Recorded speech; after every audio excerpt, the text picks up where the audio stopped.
Baik, mohon izin para sobat umroh sekalian, kita mulai kegiatan malam hari ini. Bismillahirrahmanirrahim. Assalamualaikum warahmatullahi wabarakatuh. Waalaikumsalam warahmatullahi wabarakatuh. Alhamdulillahi rabbil alamin. Alhamdulillahilladzi arsala rasulahu bil huda wa dinil haqq liyudhhirahu 'ala ad-dini kullihi wa kafa billahi syahida. Asyhadu an la ilaha illallah wa asyhadu anna sayyidana Muhammadan abduhu wa rasuluh la nabiyya ba'dah. Allahumma shalli wa sallim wa barik ala Muhammadin wa ala alihi wa sahbihi ajma'in. Qala Allah Ta'ala fi kitabihil karim, a'udzu billahi minasy syaithanir rajim. Innas safa wal marwata min sya'airillah. Faman hajjal baita aw i'tamara fala junaha alaihi an yattawwafa bihima. Wa man tatawwa'a khairan fa innallaha syakirun alim. Shadaqallahul azim wa shadaqa rasulul karim. Alhamdulillah, para sobat umroh yang dirahmati Allah, kami ucapkan selamat datang pada kegiatan webinar perencanaan umroh bersama keluarga yang alhamdulillah kita hadirkan pada malam hari ini, malam Ahad ya, malam Ahad. Semoga dapat mewarnai malam mingguan para sobat umroh sekalian yang biasanya barangkali jalan-jalan atau mungkin para sobat umroh ada yang sambil bepergian atau sambil menjalankan aktivitas rutin atau aktivitas malam mingguannya malam hari ini. Para sobat umroh bisa sambil mengikuti kegiatan yang semoga bermanfaat ini, insya Allah. Telah hadir di tengah-tengah kita Ustadz Siswanto. Alhamdulillah beliau adalah Certified Tour Leader and Guide atau pembimbing haji dan umroh yang sudah tersertifikasi, sudah hadir di tengah-tengah kita. Bersama saya Andi Nur Syamsuddin yang juga akan memoderasi kegiatan pada malam hari ini. Tak lupa sebelum kita akan memulai kegiatan ini, kita bersyukur kepada Allah atas segala nikmat yang telah diberikan kepada kita sekalian. Salawat dan salam teriring kita haturkan juga kepada Nabi Muhammad Sallallahu Alaihi Wasallam beserta keluarga dan sahabatnya. Semoga syafaat dapat kita dapatkan di hari akhir nanti dari keteladanan kita kepada Nabi Muhammad Sallallahu Alaihi Wasallam, termasuk juga semoga kita sebagaimana mimpi kita hadir pada kegiatan malam hari ini ya, merencanakan umroh bersama keluarga. Mungkin para sobat umroh sekalian di malam hari ini membayangkan begitu ya, gimana sih caranya umroh, gimana sih kita merencanakannya, apa saja yang perlu direncanakan, mungkin dari sisi fisik, mungkin dari sisi keuangan, atau keimanan dan ketakwaan, mungkin keyakinan juga barangkali ya. Karena bisa jadi, ya ini pengalaman saya juga barangkali ya, sobat umroh sekalian. Kita sudah, kita tiba-tiba dapat ini ya, dapat informasi eh, umroh yang cukup murah gitu, bisa jadi. Kemudian kita masih bimbang sana sini, istikharah tiba-tiba akhirnya nggak jadi. Mungkin ada yang pernah mengalami juga ya, mungkin sobat umroh sekalian. Itu juga barangkali perlu perencanaan. Perencanaan hati kita untuk menerima barangkali. Oh, harus yakin nih. Sebentar lagi ternyata ada loh apa beberapa tawaran umroh yang sampai kepada kita. Apakah kita siap atau tidak? Nah, itu bisa jadi perlu perencanaan hati kita dalam menerima hal itu. Nah, pada malam hari ini kita akan membahas banyak hal seluk-beluk tentang gimana merencanakan umroh bersama keluarga. Alhamdulillah telah hadir ya Ustadz Siswanto pada malam hari ini. Ustadz Siswanto sekarang di Blora ya Ustadz ya? Ya, alhamdulillah di Blora. Jadi yang rumahnya Alhamdulillah. Blora bisa mampir ke sini ya. Oh iya iya. Kalau sobat umroh ada yang berlokasi di Blora dan sekitarnya mungkin bisa mampir ke situ ya di Jalan Gunung Wilis ya, Ustadz ya. Ya betul, Jalan Gunung Inggris nomor 49. Nomor 49. Baik, tanpa berpanjang kalam, kita sambut Ustadz Siswanto yang insya Allah akan membahas eh, tentang merencanakan umroh bersama keluarga. Sobat umroh bisa menyiapkan diri, menyiapkan catatan barangkali, atau menyiapkan hal-hal yang perlu untuk bisa mewadahi ilmu yang akan kita dapatkan pada malam hari ini. Kepada Ustadz Siswanto, kami persilakan. Ya, jazakallah khair Ustaz Andi, barakallahu fikum. Bismillahirrahmanirrahim. Assalamualaikum warahmatullahi wabarakatuh. إن Waalaikumsalam. الحمد لله نحمده ونستعينه ونستغفره ونعوذ بالله من شرور أنفسنا ومن سيئات أعمالنا من يهده الله فلا مضل له ومن يضلل فلا هادي له أشهد أن لا إله إلا الله وحده لا شريك له وأشهد أن محمدا عبده ورسوله اللهم صل وسلم وبارك على سيدنا محمد وعلى آله وأصحابه ومن تبعهم بإحسان إلى يوم الدين أما بعد.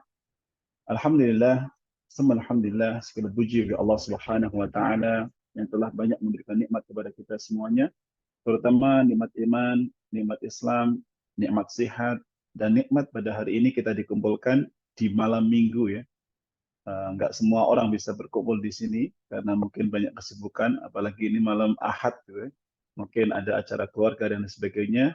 Dan Alhamdulillah Bapak Ibu yang ada di sini, teman-teman semuanya, sahabat umroh semuanya, diberikan keluasan waktu sehingga bisa insya Allah nanti kita berdiskusi. Saya berharap nanti lebih banyak diskusi atau dialog saja. Nanti akan saya sampaikan sekilas tentang gambaran bagaimana kita merencanakan umroh bersama keluarga. Dan nanti silahkan bagi jamaah yang bertanya, yang aktif bertanya, nanti kelihatannya perlu dikasih apa namanya hadiah ya. Nanti soal kasih door prize nanti ya. Yang bertanya nanti kita kasih apa namanya door prize apabila nanti apa namanya mungkin nanti ada saya jelaskan tentang bagaimana cara kita umroh. Ada umroh secara mandiri dan umroh menggunakan travel. Nanti kalau menggunakan travel nanti bagaimana caranya mendapatkan harga yang murah dan sebagainya nanti insya Allah juga akan kita diskusikan ya. Nah khusus nanti bagi penanya yang bertanya pada kesempatan kali ini, nanti yang ingin umroh nanti bersama menggunakan cara bersama travel, nanti bisa mendaftar ke apa organizer acara ini Mbak Windy ya. Windy nanti bagi yang bertanya udah mendaftar lewat Mbak Windy nanti insya Allah akan kita kasih diskon 500.000 sama ya. Jadi kalau satu keluarga 4 orang berarti dapat diskon masing-masingnya 500.000 berarti sekitar 2 juta gitu ya. Silahkan nanti yang mau bertanya nanti silahkan bertanya.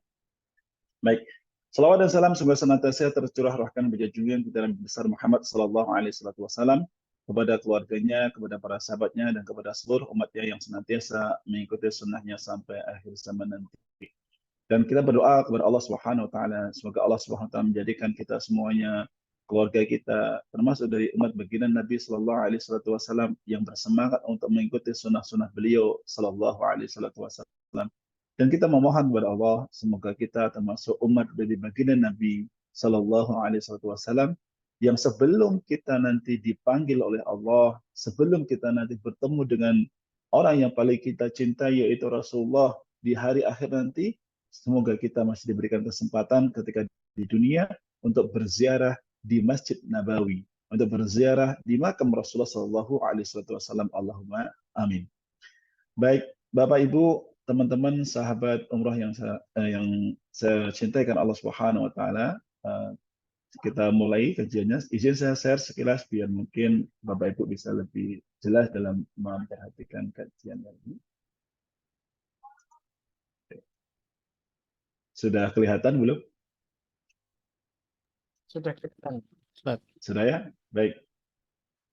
Insya Allah pada malam hari ini kita akan membahas tentang, saya akan mulai dengan true story dulu, kemudian tentang ilmu dan hidayah, dan yang ketiga tentang menyusun rencana perjalanan umrah, kemudian mengelola keuangan dengan baik, dan yang terakhir ada tentang memataskan diri kita agar kita bisa uh, dipanggil oleh Allah Subhanahu wa taala umrah, tidak hanya umrah sendirian tapi juga umrah bersama keluarga insyaallah taala. Baik, saya mulai dengan true story. Ini sebenarnya banyak sekali kisah-kisah seperti ini. Coba saya ambil dari kisah, kebetulan karena saya pelakunya, saya coba ambil dari kisah saya pribadi. Bapak Ibu, teman-teman yang dirahmati Allah Subhanahu wa taala, dulu sebelum tahun 2015 itu tidak sedikit pun ada keinginan pada diri kami, saya dan istri itu tentang umrah dan haji. Karena bagi kami itu umrah sama haji itu kan hanya wajib untuk orang yang mampu gitu ya.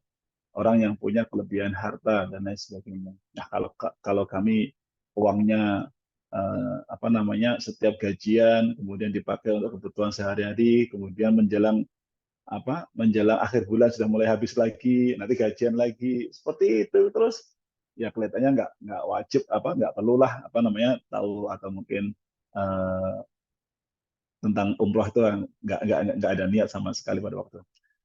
Tapi alhamdulillah, masya Allah, tabaraka ta'ala, alhamdulillah saya syukuri pada waktu itu di sekitar tahun 2015-an ya, atau mungkin tahun 2014 2015. Saya ingat waktu itu ketika mulai ibadah haji atau hari korban, maka ada suatu pengajian yang saya tidak sengaja Allah takdirkan saya pada waktu itu bisa ikut kajian itu. Pertama kajian online atau kajian di TV, sebenarnya online di TV, tentang mengenai uh, haji dan umroh. Ya. Dan disitulah kemudian tercerahkan pada pikiran saya, ternyata saya baru tahu sekian lama saya belajar, kemudian juga ngaji di pondok, ngaji takrib, kitab takrib Imam Syafi'i itu, mazhab Imam Syafi'i itu juga sudah sampai selesai gitu ya. Cuman qadarullah masih uh, mungkin nggak ada greget ketika mungkin pas ngaji tentang haji dan umrah ketiduran atau gimana nggak tahu ya. Sehingga ketika ikut kajian itu merasa, loh ternyata seperti itu ya. Ternyata baru tahu, ternyata di dalam mazhab Syafi'i itu hukum haji dan umrah adalah wajib. Hukum umrah di dalam mazhab Syafi'i itu wajib. Jadi kalau Bapak Ibu buka di mazhab Syafi'i, pendapat yang paling kuat hukum umrah itu adalah wajib ya, sekali dalam seumur hidup. Ini salah satu perkataan dan dikuatkan oleh Imam Nawawi rahimahullah taala.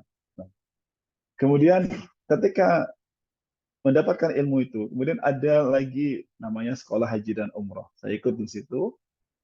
Kemudian terbukalah pemikiran saya tentang haji dan umroh. Sampai kemudian Allah berikan hidayah kepada kami, kemudian menjadikan haji dan umroh itu menjadi sebuah prioritas. Nah, seperti itu. Nah, Bapak Ibu yang dimiliki Allah Subhanahu wa taala, setelah mendapatkan ilmu, kemudian Allah berikan hidayah kepada kami, maka saya sama istri kemudian berunding ya, gimana ini ya? Oh ini wajib nih haji sama umroh kita ya. Karena di dalam kajian itu dijelaskan kurang lebih gini. Seandainya seseorang itu menjual seluruh hartanya, kemudian digunakanlah untuk untuk berangkat haji dan umroh. Ketika dia berangkat haji dan umroh, keluarga yang ditinggalkannya masih bisa dia nafkahi dengan baik. Kemudian dia ketika kembali ke tanah airnya, dia masih bisa bekerja dan memberikan nafkah kepada keluarganya dengan baik. Maka itu sudah wajib untuk melaksanakan haji dan umroh. Ketika saya apa, mendapatkan ilmu ini, saya baru terasa baru tahu seperti itu ya ternyata. Saya dulu pikiran saya yang dikatakan wajib itu ya kalau saya di rekening saya nggak ada ya berarti saya nggak wajib itu. Meskipun saya punya mobil, punya ini dan sebagainya. Maka ketika ilmu itu saya dapatkan, kemudian hidayah itu tiba-tiba datang. Alhamdulillah, saya bersyukur kepada Allah Subhanahu wa taala. Maka saya sama istri saling memandang. Kemudian setelah itu ya udah kita punya satu barang yang bisa kita jual yaitu mobil. Kita punya mobil pada waktu itu. mobil Xenia XI kalau nggak salah tahun 2000 berapa, 2009 atau 2000 berapa. Kemudian kita jual. Kita jual. eh, jadi dari hasil penjualan mobil itu, sebagian saya belikan motor untuk mengganti mobil karena saya butuh kendaraan untuk mobilisasi kerja, berangkat kerja dan sebagainya. Maka saya beli motor untuk bekerja. Kemudian sisanya saya gunakan untuk mendaftar haji. Sisanya lagi tinggal satu sisa itu nggak, hanya bisa saya gunakan untuk mendaftar umroh, dan itu hanya satu, hanya saya sendiri. Jadi kalau saya berangkat sama istri nggak cukup untuk duit uangnya. Maka ketika itu ya udah kita putuskan, ya udah yang berangkat berarti ayah dulu, saya dulu yang berangkat.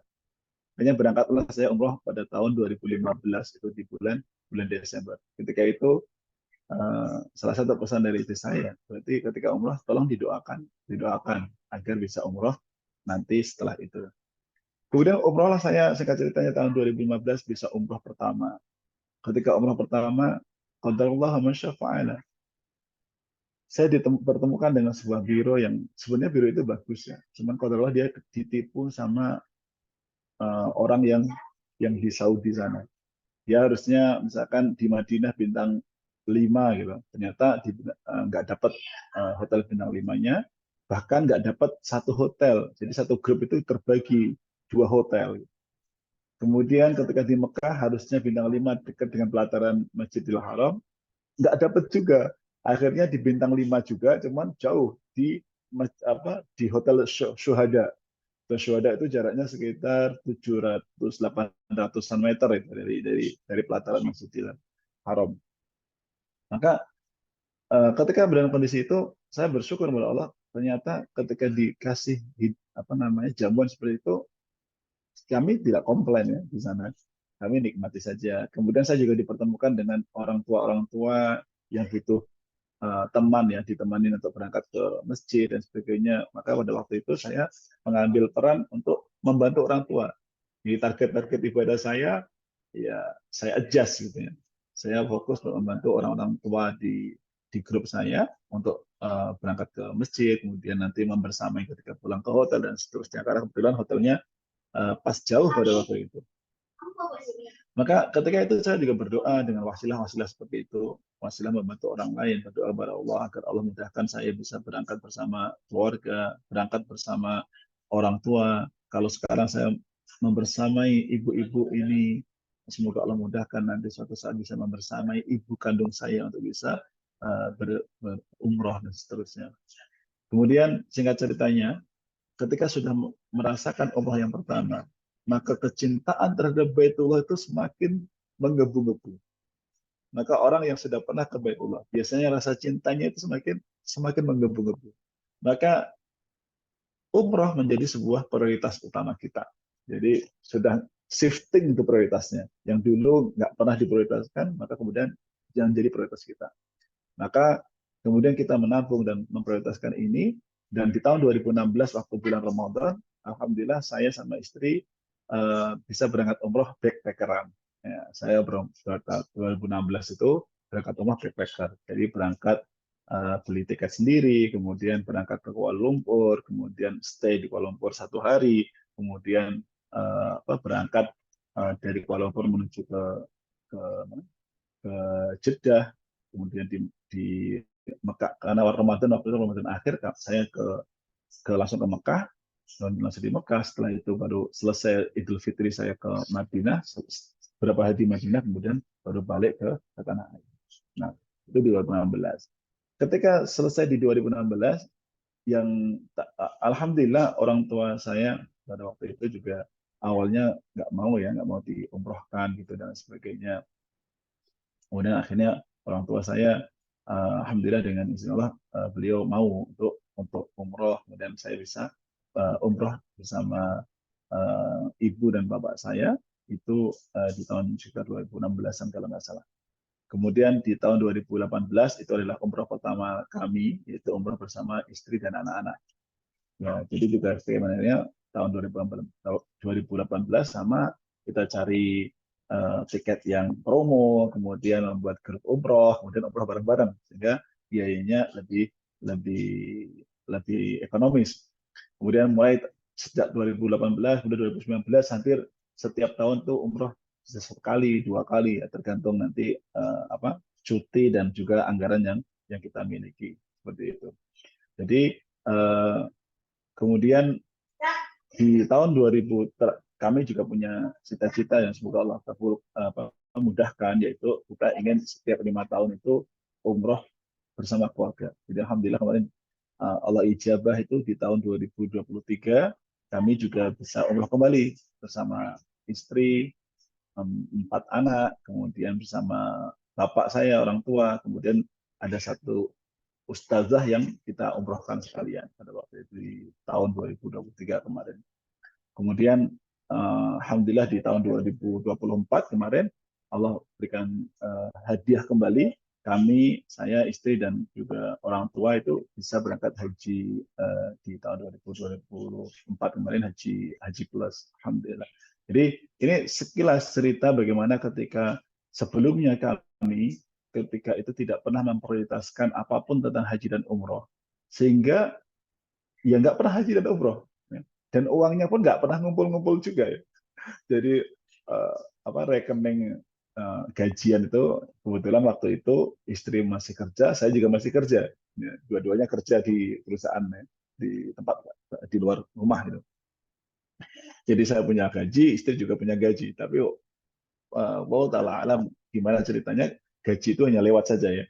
Jadi masuk gajian nanti dipakai untuk kebutuhan kebutuhan sehari-hari, membantu orang tua, membantu orang lain dan sebagainya, itu udah habis kan. Habis nanti terus gitu lagi, gitu lagi, gitu lagi.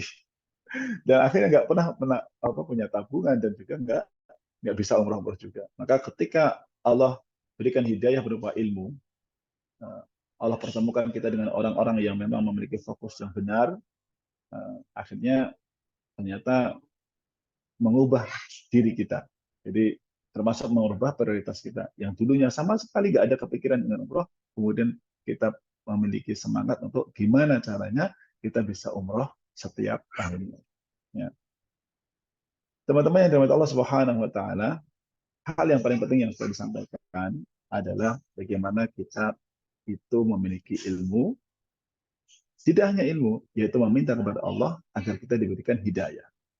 Tapi untuk mendapatkan hidayah kita harus mempunyai ilmu. Jadi nggak mungkin orang bisa mendapatkan hidayah kalau kita nggak punya ilmunya. Maka hal yang paling penting adalah bagaimana teman-teman yang ada di sini, pertama adalah berusaha untuk mengetahui tentang ilmu tentang haji dan umroh.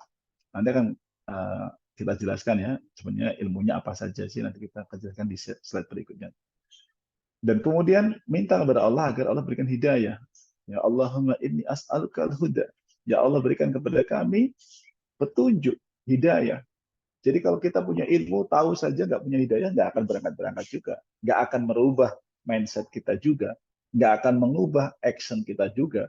Dan nggak akan ada perubahan dengan keseharian kita. Makanya minta ilmu dan minta hidayah kepada Allah Subhanahu wa taala. Ingat teman-teman yang dari Allah Subhanahu wa taala, sebagaimana tadi Ustaz Andi juga membaca surat ini, Allah Subhanahu wa taala berfirman, "A'udzu billahi as-sami'il 'alim minasyaitonir rajim, wa'adzin fil nasi bil hajj ya'tuka rijalan wa 'ala kulli dhamiri ya'tina min kulli fajjin 'amiq liyashhadu manafi'a lahum." Allah Subhanahu wa taala memerintahkan kepada Nabi Ibrahim alaihissalam, serulah manusia untuk mengerjakan haji. Niscaya mereka akan datang kepadamu dengan berjalan kaki dan mengendarai unta yang kurus yang datang dari segenap penjuru yang jauh. Mereka berdatangan agar supaya mereka menyaksikan berbagai manfaat untuk mereka. Nah, Bapak Ibu yang dirahmati Allah Subhanahu wa taala, teman-teman sahabat umrah yang dirahmati Allah Subhanahu wa taala, Allah berfirman dan menyeru manusia untuk datang ke Baitullah. Kita diseru oleh Allah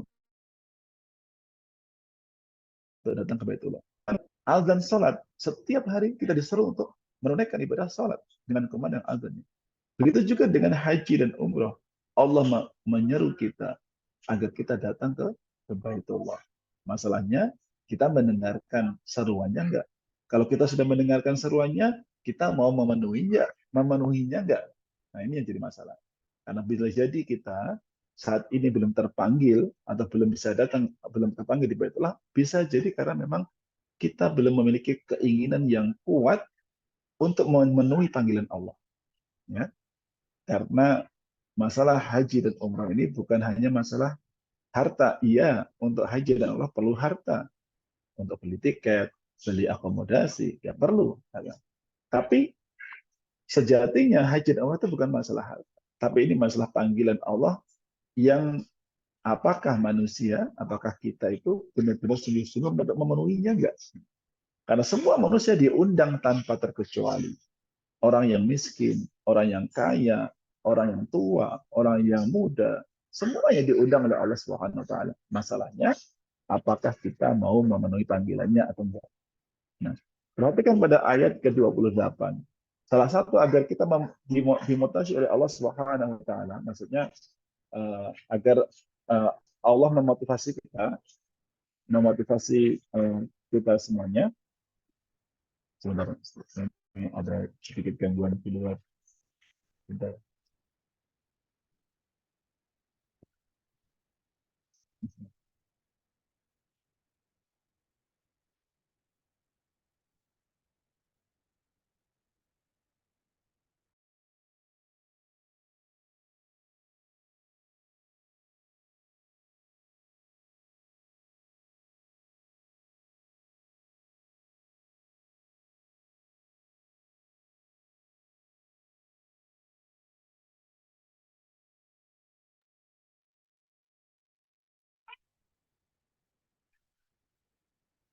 Baik.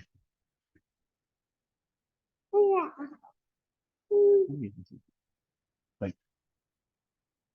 Jemaah yang Allah Subhanahu wa taala, kita lanjutkan di ayat 28 untuk memotivasi kita semuanya agar kita bersemangat untuk memenuhi panggilan Allah. Allah firman, liyashhadu manafi'a lahum. Ketika kita memenuhi panggilan Allah, Allah memerintahkan kita, Allah memberikan kabar gembira, liyashhadu manafi'a lahum. Agar supaya apa? Ketika kita datang ke Baitullah, agar supaya nanti kita menyaksikan, mendapatkan banyak manfaat dari apa yang kita kerjakan. Maka Bapak Ibu yang dirahmati Allah Subhanahu wa taala, di dunia ini hanya ada 3 orang yang disebut dengan tamunya Allah Subhanahu wa taala. Dan 2 di antaranya adalah orang yang haji dan umrah. Kenapa? Karena Allah memanggil mereka untuk menunaikan haji dan umrah dan mereka memenuhi panggilannya. Maka itulah kenapa mereka disebut dengan tetamunya Allah Subhanahu wa taala.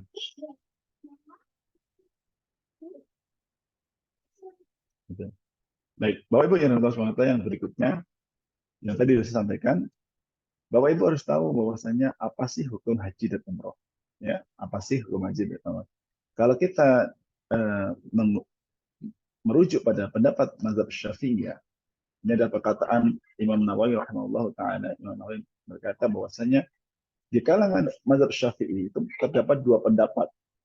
Ada pendapat yang mengatakan umroh itu hukumnya sunnah, ada yang pendapat mengatakan umroh itu hukumnya wajib. Akan tetapi di sini Imam Nawawi rahimahullah menguatkan pendapat yang bahwasanya umroh itu hukumnya wajib. Jadi Imam Nawawi berkata, dan telah sepakat bahwa sungguh haji dan umroh tidak wajib dalam umur manusia kecuali 1 kali. Maksudnya adalah itu hukumnya haji dan umroh itu wajib sekali dalam seumur hidup. Makanya Bapak Ibu yang dirahmati Allah SWT yang bermadzhab Syafi'iyah, maka harus yakin bahwasanya ibadah umroh itu adalah ibadah yang wajib. Bahkan di dalam penjelasannya tadi yang saya katakan, ketika saya ngaji itu dijelaskan, sebagian ulama mengatakan seandainya kita menjual harta kita untuk menunaikan ibadah haji dan umroh, kemudian kita berangkat menunaikan ibadah haji dan umroh, dan orang yang ada di rumah tidak kelaparan, tidak terlantar, masih kita tinggalkan uang untuk nafkah mereka. Kemudian setelah kita selesai menunaikan ibadah haji dan umroh, pulang ke Indonesia, ke tanah air, kembali ke keluarga, kita masih bisa bekerja dengan baik, menunaikan tanggung jawab kita. Maka di dalam pendapat Madzhab Syafi'i sebagian ulama yang ini, bahwasanya mereka itu sudah wajib untuk menunaikan ibadah haji dan umroh. Maka Bapak Ibu, tolong bisa diperhatikan bahwasanya ibadah haji dan umroh, kalau haji udah nggak ada perbedaan pendapat ya, itu semuanya yakin bahwa itu adalah wajib, dan bahkan ini adalah rukun Islam. Tapi untuk masalah umroh, itu ada sebagian pendapat mengatakan wajib, ada sebagian mengatakan sunnah. Nah, pendapat di mazhab Syafi'i yang paling kuat mengatakan bahwasanya umroh itu hukumnya wajib, bukan sunnah.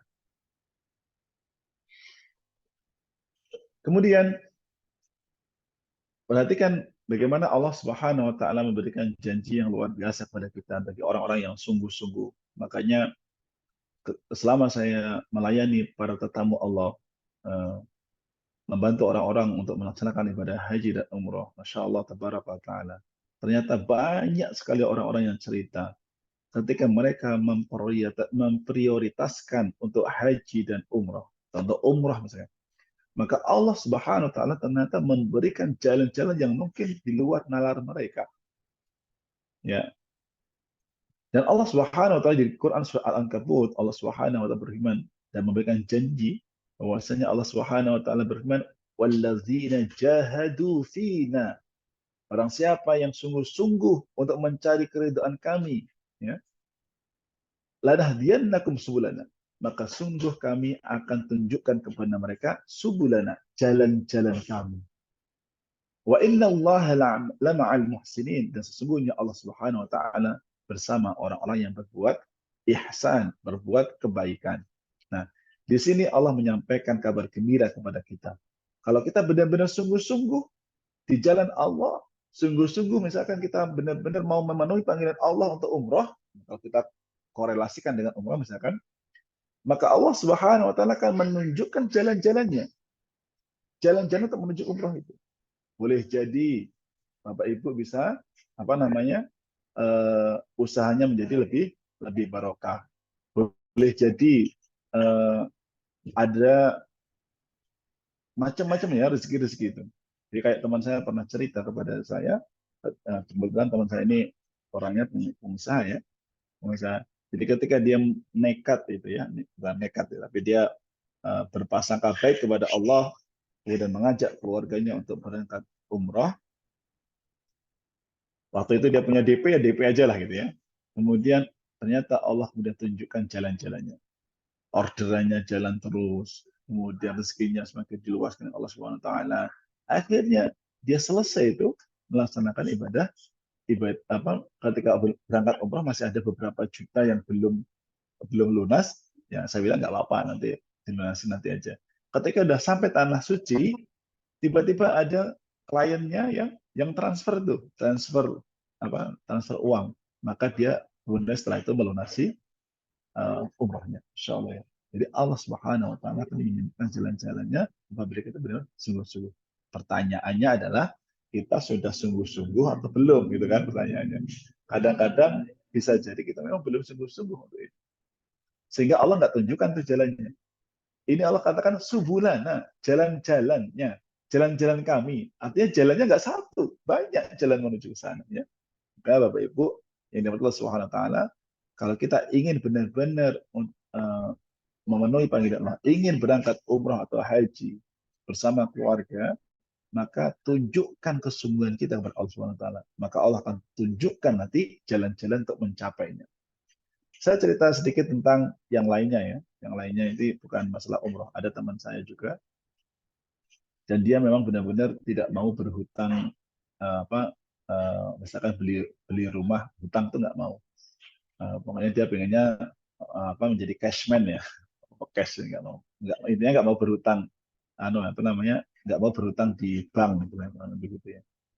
Maka ketika dia berazam seperti itu, tidak mau berhutang di bank dan lain sebagainya, ketika dia akhirnya kontrak sana, selesai kontrakan ini pindah ke sana dan sebagainya, sampai akhirnya dipertemukan dengan orang yang mau menjual tanahnya, kemudian dia bisa membayarnya dengan DP, diangsur gitu ya. Kemudian dia terus berusaha bekerja dan semangat untuk membayar itu, membayar angsuran angsuran apa tanahnya dan sebagainya sambil dia bangun untuk apa namanya tanahnya. Dan dia cerita membangun tanah, membeli tanah plus bangunannya itu kurang lebih hampir sekitar 1 tahun lebih kalau nggak salah. Itu memakan uang apa dana itu kurang lebih hampir 2 M kalau nggak salah, berapa M lah, saya nggak begitu ingat tapi berapa M gitu ya. Dan dia cerita dia tuh sampai nggak apa kok bisa gitu ya, sampai nggak nyangka ternyata bisa gitu. Nah maksudnya di sini menunjukkan bahwasanya ketika kita memang bersungguh-sungguh untuk senantiasa berada di jalan Allah, maka Allah akan tunjukkan jalan-jalannya untuk mencapai itu. Jadi nggak usah khawatir Bapak Ibu, jadi niatkan dulu ya. Kemudian tolong dibaca ya, yang memang sungguh-sungguh niat ingin haji dan umrah, baca ini. Ada buku yang bagus itu buku misalkan ini ya, kitab Sahih At-Targhib wa Tarhib, ini juga bagus. Ini di sini ini adalah tentang hadis-hadis yang berkaitan dengan keutamaan-keutamaan sebuah ibadah dan ancaman-ancaman orang-orang yang meninggalkan ibadah atau melakukan dosa. Ini bagus nih. Ini di jilid yang ketiga atau keberapa itu yang berkaitan dengan haji, silakan dibaca. Maka dengan kita membaca keutamaan haji dan umrah, semoga kita termotivasi untuk haji dan umrah. Kemudian baca juga ancaman bagi orang-orang yang enggan untuk haji dan umrah padahal dia mampu. Di dalam sebuah hadis, nanti silakan dibaca di situ, dijelaskan ada bahwasanya orang yang mampu untuk menunaikan ibadah haji dan umrah tapi dia nggak mau, kemudian dia meninggal dunia, maka orang tersebut meninggal dunia dalam kondisi yang sangat buruk. Ya. Dalam satu riwayat dikisahkan orang ini meninggal dalam kondisi seperti orang Nasrani dan Yahudi. Nauzubillah min dzalik. Jadi intinya apa namanya ancamannya sangat keras bagi orang-orang yang enggan untuk menunaikan ibadah haji dan umrah padahal dia apa namanya mampu. Maka baca ya, baca ancaman-ancaman itu agar kita takut ya, takut untuk tidak menyegerakan dan memprioritaskan ibadah haji dan umrah ini. Ya, kalau kita membaca keutamaan, kita termotivasi untuk meraih keutamaan itu. Kemudian kalau kita membaca ancaman, kita takut sehingga kita menjadikan ini sebuah prioritas dan seterusnya. Ya, silakan Bapak Ibu dibaca ini. Nah, terus berdoalah, berprasangka baik kepada Allah dan yakinlah Allah akan memanggil kita ke Baitullah bersama keluarga insyaallah taala. Baik, kita masuk pada pembahasan ke berikutnya yaitu menyusun rencana perjalanan. Karena waktunya memang ini apa namanya nggak mungkin waktunya cukup ya, tapi akan saya berikan tips-tipsnya untuk perjalanan. Yang pertama perlu diperhatikan Bapak Ibu, yang pertama adalah pilih bulan keberangkatan. Jadi kalau kita mau merencanakan keberangkatan sama keluarga, maka pilih bulan keberangkatan. Karena bulan ini akan menentukan menentukan harga, menentukan kepadatan, dan juga menentukan apa namanya suhu di sana. Ya, misalkan ya, kalau kita ingin cari harga yang relatif murah, ya relatif nggak terlalu dan situasi di sana nggak terlalu padat, maka silakan pilih di bulan-bulan seperti bulan ini ya. Sekarang bulan Juli, bulan Agustus, bulan September itu biasanya belum terlalu padat. Nah, kemudian harganya juga relatif lebih lebih murah. Ya. Jadi kalau memang nggak, tapi suhunya sangat panas. Ya, suhunya panas. Jadi kalau seandainya, oh aku nggak masalah panas, oh, toh misalnya di daerah saya di Blora misalkan itu juga panas nggak masalah gitu. Ya, silakan, silakan. Tapi yang penting kita tahu itu apa konsekuensinya. Nah makanya pilih bulan keberangkatan. Oh kalau pengen cari suhu yang agak bersahabat tapi biayanya nggak terlalu mahal, bulan apa? Nah biasanya ini di bulan Oktober sama November. Oktober November itu suhunya sudah mulai beralih ke dingin, harganya sudah mulai naik tapi masih bersahabat, dan kepadatan di tanah suci sudah padat tapi nggak begitu padat. Itu bulan Oktober November. Nah kalau kita, oh saya kan guru atau mahasiswa atau siswa, saya susah cari cutinya misalkan. Saya carinya yang liburan akhir tahun. Ya, kalau akhir tahun itu di bulan Desember, Januari itu pertama suhunya nyaman, sangat bersahabat, tetapi sangat crowded, ya, sangat padat di sana. Karena banyak orang liburan, ya, sangat padat. Kemudian kepadatan ini hampir mirip dengan kepadatan bulan Ramadan. Ya, bulan Ramadan itu juga padat, tapi paling padat itu di bulan Ramadan ya. Kalau kita umroh bulan Ramadan itu sangat padat itu. Kepadatan yang pertama setelah haji itu adalah bulan Ramadan. Lebih puncaknya adalah ketika di akhir Ramadan. Ketika kita itikaf itu puncak-puncak kepadatannya. Nah, ini yang pertama, pilih bulannya. Jadi kita tentukan bulannya. Ada orang yang memang akan fokus pada bulan, ada orang yang memang nggak fokus sama bulan. Ya, misalnya kayak saya fokusnya pada harga, maka saya nggak peduli dengan bulan. Mau bulan kapan aja, kalau asalkan ada tiket promo, hajar aja lah gitu ya. Itu boleh, ya, terserah. Nanti kalau orang yang nggak ada pantangan dengan bulan keberangkatan itu akan lebih enak kalau memburu tiket promo. Ya.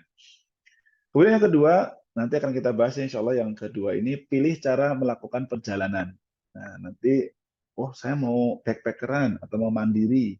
Oh saya mau pakai travel aja lah. Nah, ini ada pro dan kontranya, ada kelebihan dan kekurangannya. Dengan travel ada kelebihannya, ada kekurangannya. Dengan mandiri ada kelebihannya dan ada kekurangannya. Nah ini silahkan pilih mau yang kira-kira saya mau mandiri atau pakai travel aja. Meskipun ya Bapak Ibu, meskipun kalau yang dikatakan umroh mandiri atau umroh backpacker gitu, mau nggak mau tetap aja dia akan berhubungan dengan travel. Untuk apa? Untuk mengurus patuhnya, untuk minta tolong untuk pembuatan visa, untuk mungkin bisa jadi akomodasi juga minta untuk dibantu misalkan ya. Tapi meskipun mandiri nanti juga ada harus, karena di Indonesia itu masih harus pakai Sisko patuh ya. Jadi kalau seandainya ketahuan umroh nggak pakai Sisko patuh itu nggak boleh. Baik. Kemudian yang ketiga, buat rencana anggaran, budget perjalanan. Misalkan kita patok nih, saya kelihatannya mau cari umroh yang di range harga apa namanya sekian sampai sekian. Jadi kalau atau mungkin kalau yang punya rezeki banyak, saya ingin umrohnya bintang 5 saja, misalnya. Itu juga boleh, nggak apa-apa. Jadi silakan ukur masing-masing dari diri kita ya.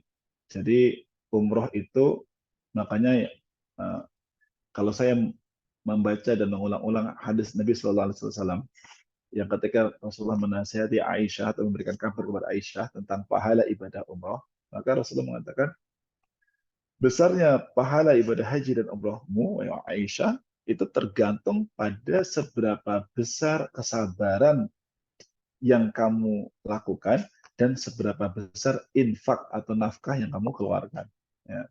Jadi Bapak Ibu boleh jadi bukan berarti kalau umroh bintang 5 itu pahalanya nggak banyak karena lokasi hotelnya dekat gitu. Jadi langkah kakinya nggak terlalu jauh misalkan.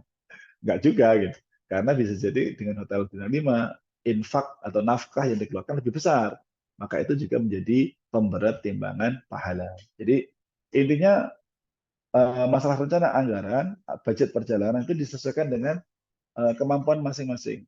Ya, ada orang yang misalkan, oh saya kelihatannya mampunya di angka 20-an juta nih, atau 25 juta ke bawah. Jadi kayak saya harus cari yang harganya segitu. Atau yang saya bisa mampu di antara maksimal 30 juta misalkan. Terserah. Karena rencana anggaran ini nanti akan menyangkut pesawat apa yang kita pakai, kemudian hotel mana yang akan kita gunakan, kemudian berapa lama kita tinggal di Saudi, itu nanti akan berkaitan dengan budget yang kita anggarkan. Kemudian yang keempat, buat atau pilih itinerary dan target ibadah. Jadi kalau sudah menentukan semuanya itu, buat itinerary-nya. Misalkan kalau pakai travel, biasanya itinerary jadi buatkan travel, tapi tetap aja bikin target-target ibadah. Ya, ibadah misalkan, oh saya ketika di Madinah, saya harus banyak sholat, dipastikan setiap sholat fardu harus di dalam masjid misalnya gitu. Kemudian saya harus ke Masjid Kuba minimal 2 kali atau 3 kali misalkan. Saya harus ini dan itu, silakan. Atau saya harus memberikan makan gratis sebanyak 100 porsi misalkan. Ya, ini target-target ibadah yang bisa kita lakukan. Kemudian yang kelima, Bapak Ibu jangan lupa untuk menyiapkan meskipun belum berangkat misalnya dalam perjalanan, misalnya sekarang tuh atau besok itu, misalkan uang juga belum kelihatan, budget belum kelihatan hilalnya misalkan ya dan sebagainya. Maka yang kelima itu, yang nomor kelima ini tetap harus disiapkan, yaitu siapkan ilmunya. Ya, boleh jadi Bapak Ibu berangkat itu bukan karena uangnya, bisa sih karena ilmunya, ilmu Bapak Ibu, ilmu umrohnya sehingga menjadi nanti berangkat dengan menjadi tour leader misalkan, menjadi pembimbing umroh atau apalah misalkan gitu kan bisa saja ya dengan ilmu. Bapak Ibu bisa nanti umroh setiap tahun gratis nggak usah bayar. Dengan apa? Dengan ilmu, yaitu ngajar apa? Dengan membimbing grup atau membuat grup berangkat sehingga nanti ketika Bapak Ibu punya satu grup 40 orang atau 30 orang, Bapak Ibu bisa berangkat. Yang lain bayar, Bapak Ibu bisa dapat gratis seperti itu. Jadi dengan ilmu. Kemudian siapkan perlengkapan dan informasi yang cukup dalam perjalanan. Informasi itu menyangkut macam-macam ya. Misalkan kalau yang sakit eh, misalkan gagal ginjal misalkan, maka harus tahu informasi gimana sih ketika gagal ginjal itu harus cuci darahnya seperti apa, teknisnya, mekanismenya seperti apa, itu harus tahu informasinya ya. Jangan sampai ketika di sana malah nggak melakukan cuci darah, akhirnya ngedrop, kemudian apa namanya, kemudian masuk rumah sakit, nah, gitu kan sayang gitu ya. Atau ketika orang gagal ginjal itu nggak boleh minum banyak ya. Tapi kalau ketika melihat zam-zam, akhirnya tergoda minum banyak. Gitu. Karena mungkin salah informasi. Informasi yang dia dapat mungkin zam-zam itu menyembuhkan dan sebagainya. Pokoknya minum aja yakin pasti sembuhkan. Akhirnya dia minum kan. Minum, kemudian akhirnya terjadi pembengkakan. Ini misalkan contohnya ya. Makanya harus punya informasi yang cukup ya. Jangan sampai salah informasi. Karena kayak tadi, saya contohkan zam-zam itu adalah salah informasi. Jadi zam-zam itu ma'u zam-zam lima syuriba lahu. Ya, air zam itu sesuai dengan niat peminumnya. Ya. Kalau dia minum, kemudian dia tahu tubuhnya itu sebenarnya nggak boleh minum banyak, itu sebenarnya dia lagi sedang berbohong gitu dalam tubuhnya. Membohongi tubuhnya sendiri, akhirnya dia minum, akhirnya menimbulkan mudarat pada dirinya sendiri. Ini contoh. Makanya sekali lagi informasi yang cukup untuk perjalanan. Nah, kita masuk pada pembahasan yang cukup mungkin ini ya. Yang pertama, untuk memulai perjalanan kita ini mau pakai travel atau mandiri, Mas? Nah, ini tergantung ya. Kita mulai dari yang mandiri dulu. Ya. Kalau Bapak Ibu mau mandiri, yang pertama yang perlu disiapkan adalah pembuatan paspor. Ya, pembuatan paspor. Ya. Jadi karena paspor itu masa berlakunya 10 tahun, maka bagi ini teman-teman yang ada di sini ada nggak yang belum punya paspor? Coba diketik yang belum punya paspor. Siapa ini? Ada nggak? Ya kalau yang belum punya paspor silakan segera buat paspor. Yang butuh rekomendasi nanti bisa kontak organizer acara ini, Mbak Windy misalkan, untuk dibantu untuk rekomendasi pembuatan paspor misalkan ya. Buat paspor dulu. Setelah buat paspor, mulai menabung dan seterusnya ya. Tapi kita pembahasan itu nggak di sini. Ini di sini hanya teknis mau pakai travel atau mandiri ya. Tapi tolong buat paspor dulu. Baik, masuk pada travel atau mandiri. Kita masuk pada yang mandiri dulu ya. Ketika kita mau mandiri, maka yang perlu disiapkan adalah paspor sudah ready, kemudian anggaran untuk beli tiketnya sudah ready. Anggaran untuk beli tiketnya sudah ready. Maka kalau orang yang mau mandiri, maka gabunglah dengan komunitas pemburu tiket promo. Ya, di medsos banyak itu. Ada komunitas-komunitas, ada grup-grup di medsos, di Facebook atau di mana yang berkaitan, yang di situ tuh share-share tentang tiket-tiket promo. Ya, makanya rajin-rajin ikut di situ. Ya. Atau rajin-rajin cari di Skyscanner. Ya. di scanner atau di aplikasi itu, aplikasi Kayak atau aplikasi scanner atau aplikasi yang lainnya lah ya, itu cari misalnya mau berangkat iseng-iseng aja, mau berangkat tanggal sekian, pulang tanggal sekian, nanti di enter gitu kan, nanti akan muncul tuh yang murah, ya, murah, yang paling murah. Nah kira-kira ada yang cocok dan udah mantap mau berangkat, beli aja gitu, beli tiketnya. Nah, itu. Kemudian setelah tahu nih kita mau beli tiketnya, ya, yang penting tiketnya dulu. Kalau beli tiket tapi belum tahu akomodasinya, akomodasinya nanti gampang aja. Nah, setelah tiket dapat, baru kemudian urus apa namanya kayak visa dan sebagainya ya. Visanya itu adalah visa umroh ya. Ketika itu sudah semuanya, sambil paralel juga nanti bisa mulai untuk booking hotel. Ya. Nah nanti untuk booking hotel, visa, booking hotel, transport yang ada di dua kota suci itu ada pilihan. Meskipun mandiri, nanti bisa beli ke travel. Misalkan beli ke siapa, ke Muservice, misalkan LA-nya saja, istilahnya LA, Land Arrangement, itu bisa. Ini beli LA-nya, jadi nanti di sana sudah diurusin transport, diurusin hotel, dan lain sebagainya. Itu istilahnya beli land arrangement aja. Jadi kalau tiketnya beli sendiri, LA-nya nanti beli service atau beli yang lainnya juga bisa. Atau ngurus sendiri. Namanya backpacker juga ngurus sendiri. Sekarang kan Masya Allah ya, aplikasi udah enak. Kita bisa pakai satu aplikasi, contohnya kalau saya kan terbiasa pakai tiket.com ya. Ini kalau beli pakai tiket.com. Jadi bisa searching tanggal sekian sampai sekian di Madinah itu hotel mana yang mau dipakai. Ya searching aja, nanti akan muncul yang paling murah misalkan atau yang paling mahal, yang bintang 3 atau bintang 5, nanti silakan dipilih di situ. Nah, kemudian setelah semuanya jadi mulai dari tiket pesawat, kemudian hotel. Hotel itu nanti jangan hati-hati ya, hotelnya juga harus cari hotel, diperhatikan baik-baik apakah hotelnya itu termasuk makan atau enggak. Kalau belum termasuk makan, berarti Bapak Ibu harus makan di luar. Tapi kalau seandainya bisa di note, bisa ada pilihan opsi full board atau bisa makan full gitu, pagi, siang, malam ya, itu malah lebih bagus. Tapi kalau enggak ya berarti harus makan di luar. Ya. Makanya silakan kalau mau mandiri caranya seperti itu. Jadi bisa, tapi tetap bisa jadi kadang-kadang mandiri itu jatuhnya lebih mahal. Bisa jadi jatuhnya lebih mahal. Tapi kan pengalamannya, sensasinya beda.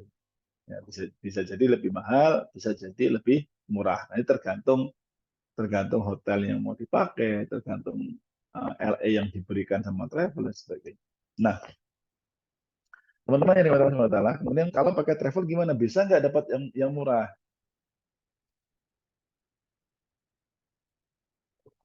Nah, kalau pakai travel dan ingin harga yang murah, maka syarat yang pertama bikin paspor. Ya, syarat yang pertama bikin paspor. Kenapa? Karena komponen terbesar di dalam ibadah umroh itu adalah komponen pesawat. Ya, komponen pesawat. Nah, kalau kita dapat tiket promo, maka umroh kita menjadi murah. Ya, menjadi murah.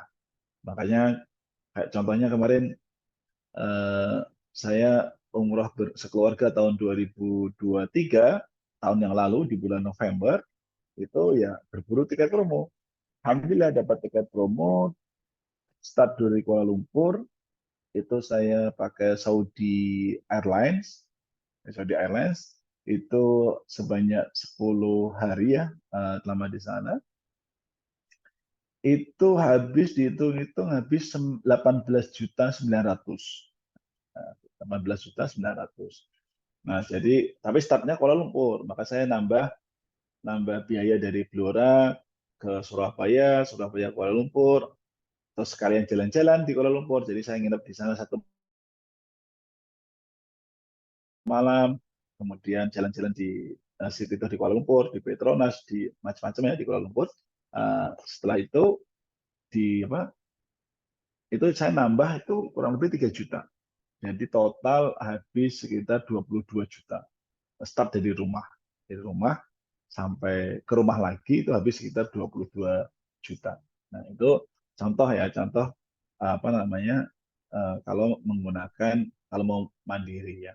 Sebenarnya kalau saya ya meskipun mandiri ya pakai travel karena kemudian saya pengelola travel ya. Tapi kalau seandainya teman-teman di sini yang bukan pengelola travel mau pakai travel dan pengen murah, syaratnya yang pertama bikin paspor, yang kedua ikut grupnya travel tersebut ya, ikut grup apalah ya.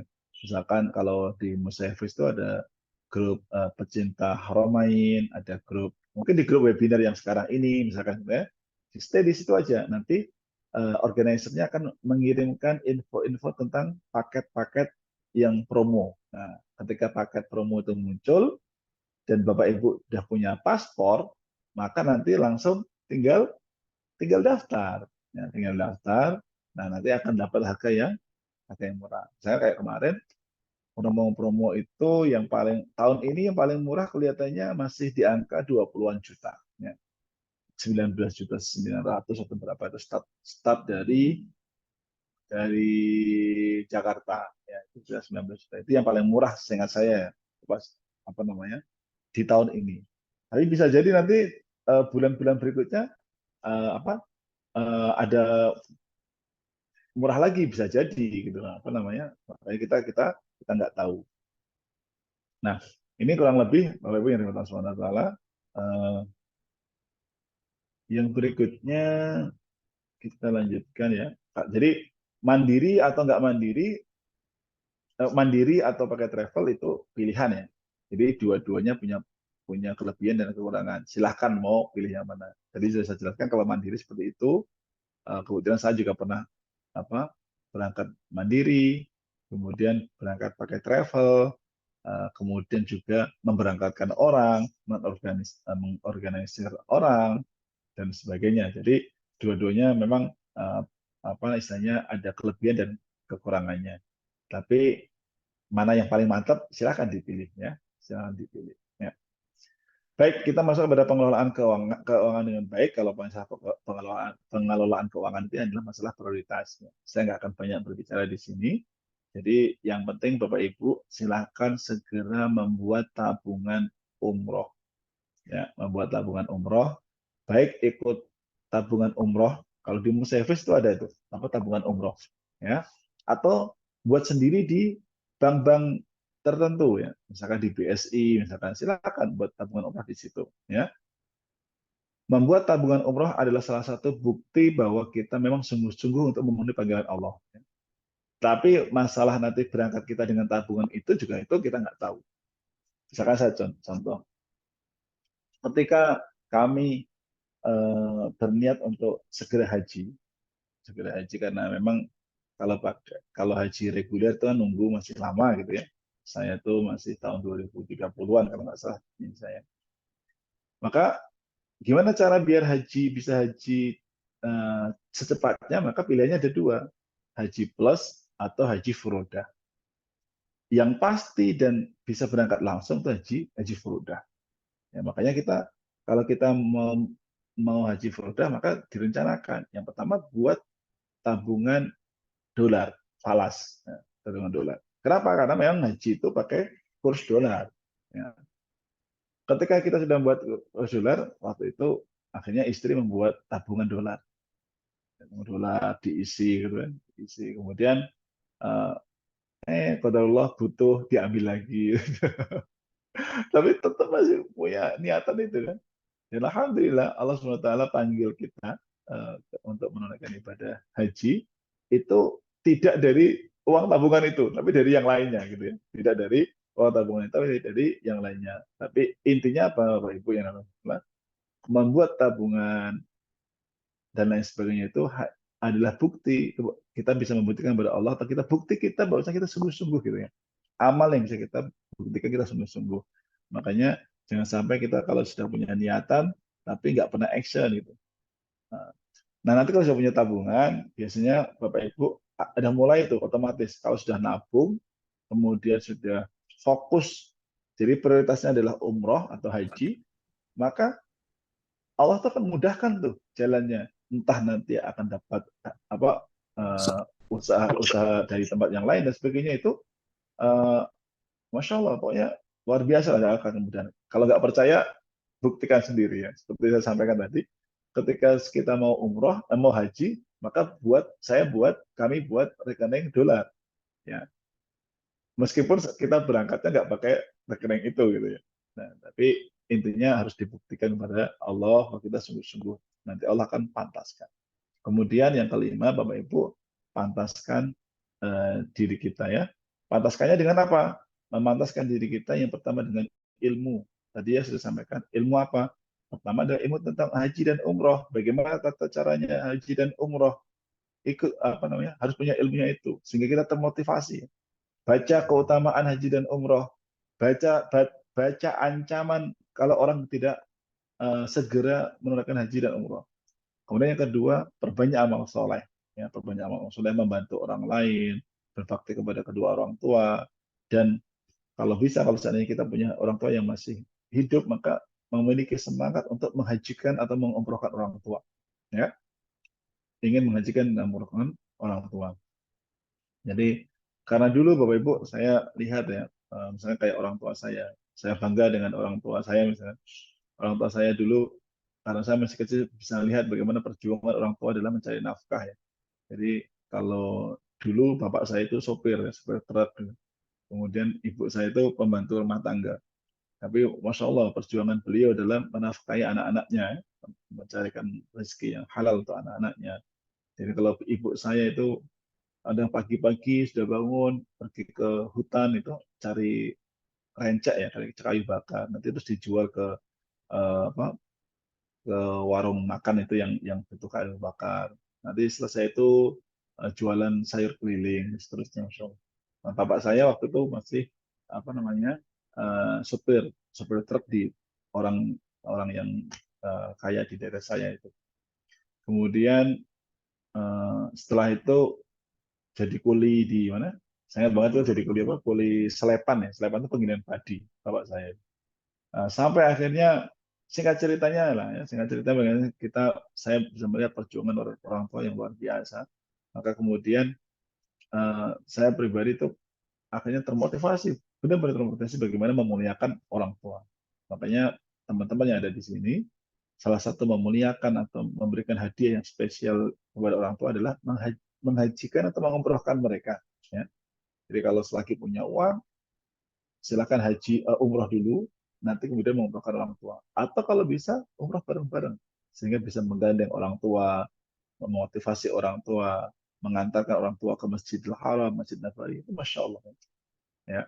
Kemudian banyak-banyak berdoa ya, Bapak Ibu. Banyak berdoa agar Allah mudahkan, menabung tadi saya sebutkan, dan yang kelima ini ikut manasik umroh atau haji. Saya belum ini masih saya belum belum apa ya belum daftar, nggak apa-apa ikut manasik manasik online atau manasik offline. Kenapa? Itu salah satu bentuk kita serius dalam memenuhi panggilan Allah Subhanahu Wa Taala. Bergabung di WA group tentang haji dan umroh, bisa di Musaifis atau di mana saja boleh ya, nggak harus di Musaifis. Kemudian ikut sosmed yang berhubungan dengan haji dan umroh. Nanti akan termotivasi. Dan insya Allah pada akhirnya nanti Bapak Ibu semuanya akan dimudahkan bisa menunaikan ibadah haji dan umroh insya Allah Ta'ala. Nah, untuk penjelasan lebih detail nanti bisa Bapak Ibu teman-teman semuanya itu baca di e-booknya yang sudah di-share sama Mbak Windy ya. Nanti e-book di situ sedikit detail mengenai teknisnya gimana, mempersiapkan mental itu seperti apa, tips ketika nanti sudah mulai perjalanan itu seperti apa, itu nanti bisa dibaca di situ. Barakallahu fikum. Saya serahkan kepada moderator mungkin kalau ada pertanyaan. Jazakallah khair Ustadz Siswanto atas materi yang telah disampaikan. Masya Allah banyak sekali ya materi input-input yang kita dapatkan pada malam hari ini, yang mana tadi sudah dijelaskan bagaimana true story-nya, kemudian ilmu dan hidayah untuk bisa menguatkan niat kita untuk berumroh dan berhaji, kemudian bagaimana menyusun rencana perjalanan, mengelola keuangan yang baik, dan tentunya memantaskan diri. Sebetulnya yang menjadi titik inti dari yang tadi disampaikan itu adalah yang di surah Al-Ankabut tadi ya, Masya Allah. Al-Ankabut ayat 69, di mana orang-orang yang bersungguh-sungguh untuk mencari keridhaan kami, keridhaan Allah, benar-benar akan kami tunjukkan kepada mereka jalan-jalan kami. Jalannya banyak sekali, tinggal kita niatnya sungguh-sungguh atau enggak. Nah, ini yang perlu kita kuatkan. Insya Allah kalau ada niat yang sungguh-sungguh dengan usaha-usaha yang tadi telah dijelaskan, insya Allah nanti Allah akan memberi kemudahan bisa jadi dari jalan yang tidak kita sangka-sangka. Masya Allah. Dan sebagaimana tadi sudah disampaikan oleh Ustadz Iswanto, ada hadiah atau door prize ya bagi penanya. Ini penanya terbaik atau bagaimana Ustadz Iswanto? Mungkin perlu dijelaskan dulu nih, biar nanti Yang fair tanya gitu. aja ya, yang Ya, tanya silakan. Nanti kalau tanya eh, nanti akan dapat, kalau seandainya nanti umrohnya mau daftar umroh via travel dan travelnya lewat Mbak Windy ya, nanti akan kita kasih diskon 500.000 per orangnya, per keluarga. Jadi kalau dia sama keluarganya 4, dia masing-masing 500.000. Jadi diskonnya nggak hanya untuk satu orang, tapi satu keluarga penanya gitu. oh gitu ya, Masya Allah ya. Jadi untuk penanya ya, bukan penanya terbaik ini. Kami Bukan, persilakan penanya dan keluarganya ya. penanya dan keluarganya ya. Jadi lebih Ya. jelas ya, dan lebih lebih memberikan manfaat insya Allah. Silahkan Bapak Ibu para sobat umroh Izin pada bertanya. malam hari ini. Wah langsung nih, saya mohon izin utamakan dulu yang ini ya, langsung buka mic ya. Silahkan bisa disebutkan Baik, namanya. Assalamualaikum warahmatullahi wabarakatuh. Saya Waalaikumsalam. Juli Waalaikumsalam. dari Medan. Izin bertanya, Ustadz, saya punya 3 anak masih kecil, balita sama SD. Nah, mana lebih utama kami umroh membawa anak atau umroh bersama pasangan? Saya sama suami udah pernah umroh berdua. Ternyata anak kami yang kecil-kecil SD udah pengen ikut, jadi mereka pengennya bareng. Nah, menurut pengalaman Ustadz, gimana ya Ustadz? Dengan 3 anak, 2 orang tua itu bisa maksimal ibadah nggak Ustadz? Terima kasih. Assalamualaikum. Ya, waalaikumsalam. Barakallahu fiik, Ibu Julia di Medan. Baik, yang pertama saya jawab bahwasanya ada pertanyaan ibu-ibu seperti pertanyaan seorang wanita yang ketika haji bertemu dengan Rasulullah, kemudian dia bertanya kepada Rasulullah, ya Rasulullah, ini gimana anak saya gitu. Maksudnya gimana hajinya anak saya ini? Maka kata Rasulullah Sallallahu Alaihi Wasallam, Rasul menjawab, apa namanya? Silakan teruskan, artinya anak itu terus berhaji untuk menunaikan ibadah haji, rukun-rukunnya dibantu dengan orang tuanya, maksudnya digendong orang tuanya, maka insya Allah pahalanya nanti untuk orang tuanya. Jadi dia nggak menggugurkan kewajiban, jadi kewajibannya nggak gugur, kewajiban umrohnya nggak gugur, tapi pahalanya nanti masuk ke kepala orang tuanya. Itu yang pertama ya. Kemudian ini juga sebagai kabar gembira untuk orang tua. Kemudian yang kedua, yang ketika kita diberikan kemampuan oleh Allah untuk mengajak bersama keluarga, maka ajak semuanya. Bahkan anak-anak yang kecil yang masih di gendongan kita, kalau memang kita bisa ngajak, ajak itu. Kenapa? Karena ini adalah kesempatan untuk menguatkan bonding antara orang tua dengan anak-anak. Itu yang pertama. Yang kedua, ini adalah kesempatan untuk mendekatkan anak-anak kepada syiar-syiar Islam. Yang kedua, mendekatkan anak pada syiar-syiar Islam. Kemudian yang ketiga, kita bisa membawa anak kita, kemudian mendoakannya di depan atau di tempat-tempat yang mustajab.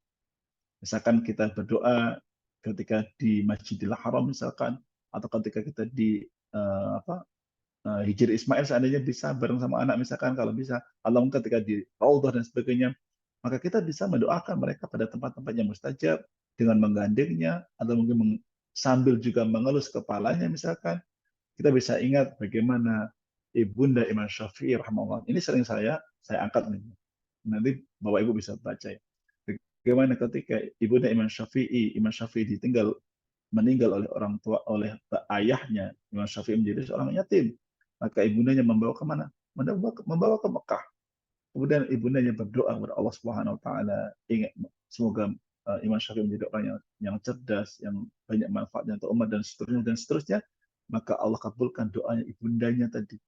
ibunda yang soleh ini luar biasa. Makanya saya kalau ibu-ibu itu kalau ini fokus untuk mendoakan anaknya. Makanya ibundanya luar biasa. Maka ketika dikabulkan, kita bisa lihat betapa luar biasanya Imam Syafi'i rahimahullah ta'ala. Begitu juga kalau kita bisa melihat ibundanya Imam Bukhari. Ya, Imam Bukhari ini ibunya ibunya itu ketika melihat Bukhari kecil kehilangan penglihatannya, nggak bisa melihat atau penglihatannya itu menurun, maka ibundanya yang soleh ini, ibunya Imam Bukhari, orang yang sangat solehah, menangis di hadapan Allah ketika tengah malam, menangis meminta kepada Allah agar Allah kembalikan penglihatan Imam Bukhari. Maka kemudian Allah kabulkan tuh permintaan ibu yang solehah tadi. Kemudian Allah kembalikan penglihatan Imam Bukhari, tidak hanya penglihatan secara fisik, ternyata penglihatan hatinya juga dibuka oleh Allah Subhanahu wa taala sehingga Imam Bukhari tumbuh menjadi pemuda yang sangat cerdas. Kemudian kita bisa lihat bahwa Imam Bukhari adalah perawi hadis, kitab-kitabnya kalau hadis diriwayatkan oleh Imam Bukhari itu sudah hampir dipastikan itu hadis yang sangat hadis yang sahih gitu ya, luar biasa. Makanya Ibu, ketika nanti sudah kalau Allah kasih kemampuan, maka diajak semuanya saja. Diajak semuanya saja. Jadi kemudian pertanyaannya, Ustaz, nanti mengganggu nggak ibadah saya? Nah, ini sekarang di shifting prioritasnya. Maka saya selalu menasihati kepada Bapak Ibu yang makanya tadi sudah benar tuh Ibu Julia. Jadi Ibu Julia sudah pernah umroh sama suami. Kemudian kemudian setelah itu adalah umrah bersama keluarga. Ya kalau kita umrah sama keluarga, nanti shifting prioritasnya. Prioritasnya tadi mendekatkan anak-anak terhadap syiar-syiar Islam. Kemudian mendoakan di setiap kesempatan sambil mengelus atau mengusap ubun-ubunnya dan seterusnya. Jadi itu prioritasnya. Kalau nanti masalah telat ke masjid karena anaknya rewel atau mungkin dan lain sebagainya sehingga terganggu ibadah-ibadah pribadinya, maka itu insya Allah nggak mengapa. Memang prioritas kita adalah mendekatkan syiar-syiar Islam kepada anak-anak kita. Dan saya mendapati dan banyak orang yang cerita kepada saya bagaimana ketika anak-anaknya itu diajak umroh itu, maka banyak perubahan yang terjadi pada anak tersebut. Ya, Bapak Ibu silakan Bapak Ibu nanti Ibu Julia ya, silakan nanti semoga Allah mudahkan untuk bisa umroh satu keluarga insya Allah. Gitu ya Bu. Amin ya rabbal alamin. Gimana Ibu Julia? Ada yang ingin ditanggapi sebelumnya? Terima kasih banyak Ustadz. Amin. Semoga bisa satu keluarga. Amin, Amin amin. ya rabbal Jadi alamin. nanti shifting prioritasnya bukan lagi memperbanyak amal ibadah pribadi ya Bu. Kalau bersama anak-anak. Jadi di shifting prioritasnya untuk apa? Untuk mendekatkan syiar-syiar Islam kepada anak kita. Sehingga kalau di Jawa itu ada satu kepercayaan ya, kepercayaan yang cukup bagus di Jawa. Di Jawa itu ada kepercayaan kalau anak itu dibawa ke tanah suci itu kayak sedang membentengi anak dari sesuatu yang buruk. Itu kepercayaan di Jawa ya. Saya belum tahu hadisnya, tapi kalau di Jawa itu seperti itu. Makanya Ibu Julia, semoga Allah mudahkan. Silakan dekatkan syiar Islam kepada putra-putrinya dengan melaksanakan ibadah umroh insyaallah ta'ala. Barakallahu fikum. Amin ya rabbal alamin. Barakallah. Alhamdulillah. Selanjutnya mohon izin, mungkin Bapak Ibu sobat umrah sekalian yang ingin bertanya, silakan sambil dipersiapkan. Saya akan membacakan pertanyaan yang kedua yang muncul di kolom chat. Izin bertanya Ustadz, saya Qurrata Ayun. Mana yang lebih utama, apakah mengumrohkan ibu atau diri sendiri dulu ya Ustadz? Itu dulu Ustadz, nanti saya bacakan yang selanjutnya. Ya, barakallahu fiik. Mana yang lebih utama, mengumrohkan diri sendiri dulu atau mengumrohkan ibu? Yang lebih utama kalau kita harus memilih, maka umroh untuk diri sendiri. Ya, karena ini masalah kewajiban, maka harus didahulukan diri sendiri. Ya, ini sama halnya kalau orang mau membadalkan umroh, itu yang membadalkan terus sudah pernah umroh gitu ya. Makanya sekali lagi kalau masalah ibadah seperti ini, mana yang kalau memang harus memilih, maka umrohlah untuk diri kita sendiri dulu. Kemudian ketika sudah umroh, minta sama Allah. Minta sama Allah. Agar Allah mudahkan ibu, luaskan rezekinya ibu, kemudian bisa mengumrohkan orang tua. Jangan hanya minta mengumrohkan orang tua. Kalau bisa umroh, gandeng orang tua. Tuh. Gandeng orang tuanya untuk bisa umroh bareng-bareng. Ya, jadi nanti kalau uangnya pas, kayak saya tadi, kayak saya tinggal uangnya cuma satu saja yang bisa umroh, maka saya sama istri sama orang tua mana yang didahulukan? Ya saya sendiri. Karena nggak mungkin istri kan, istri berangkat duluan nggak mungkin, makanya suami duluan. Maka ketika saya berangkat, saya berdoa kepada Allah semoga Allah lapangkan rezeki saya, menjadikan prioritas saya adalah umroh. Maka ketika saya pulang dari umroh, fokus saya adalah bekerja, kemudian kalau punya rezeki, ya untuk umroh. Maka alhamdulillah kemudian Allah mudahkan, saya bisa umroh sama istri di bulan Ramadan pada tahun yang hampir sama ya, di tahun yang sama gitu. Kemudian dan seterusnya. Waktu itu saya umrohnya backpackeran. Begitu ya Ibu Kurtayan, semoga Allah mudahkan niat yang baik, insya Allah Allah akan berkahi. Apalagi niat ini adalah niat untuk membahagiakan orang tua, itu pasti Allah akan berkahi. Tapi sekali lagi, ibu harus penuhi kewajiban ibu dulu. Untuk apa? Untuk melaksanakan ibadah umrohnya. Setelah itu, semoga Allah berkahi rezeki ibu. Semoga kemudian di tahun yang akan datang atau tahun yang sama, ibu bisa berangkat bersama orang tua, insya Allah Ta'ala. Insya Allah. Jadi umroh diri sendiri dulu, kemudian di sana mendoakan, kemudian barangkali di kesempatan berikutnya menggandeng orang tua untuk ikut umroh bersama. Begitu ya Ustadz Siswanto ya, untuk Ya, betul. detailnya. Mungkin kalau ada tanggapan bisa di chat atau melalui mic juga diperkenankan, Ibu Kurota Ayun. Selanjutnya pertanyaan lanjutan Ustadz. Biasanya yang membedakan harga umroh itu apa ya Ustadz? Selain penginapan dan maskapai, serta pertimbangan kelebihan dan kekurangan umroh promo dan non-promo.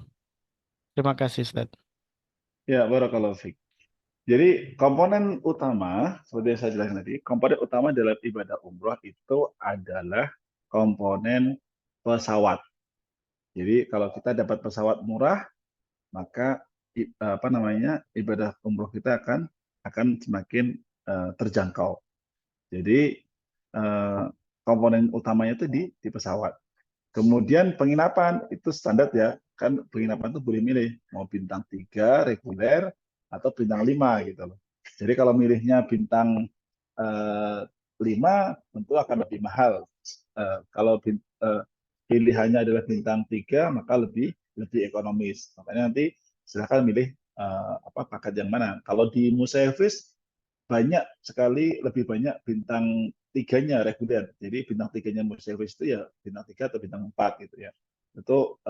Dan itu insya Allah sudah sangat nyaman ya. Tapi kalau bintang 5 kami ada, tapi nggak terlalu banyak paketnya. Nah, kemudian apa bedanya promo dengan non promo? Kalau untuk fasilitas nggak ada bedanya Ibu.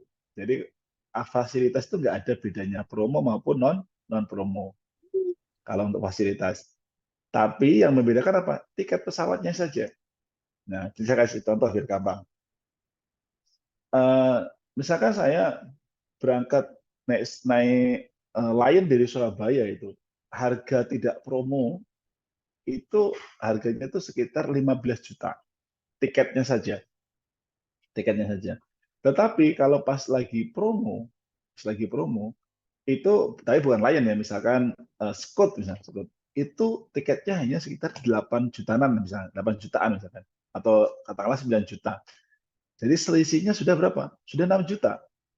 Jadi apa yang bikin murah? Ya karena tiket pesawatnya yang bikin murah. Sehingga selisih itulah yang menjadikan harga harga promo itu lebih murah. Jadi misalkan harga normal itu 25 juta, karena dapat tiket promo, maka harganya mungkin cuma 20-an juta. Seperti itu, Ibu. Jadi kalau untuk fasilitas itu fasilitas di sana nggak ada bedanya. Yang beda hanya harga pesawatnya saja. Barakallahu fiik. Baik, berarti tidak ada perbedaan promo dan non promo. Kemudian tadi untuk maskapai itu yang menjadi pertimbangan terbesar ya harganya. Kemudian penginapan. Terus ada lagi nggak Ustaz tadi setelah maskapai penginapan?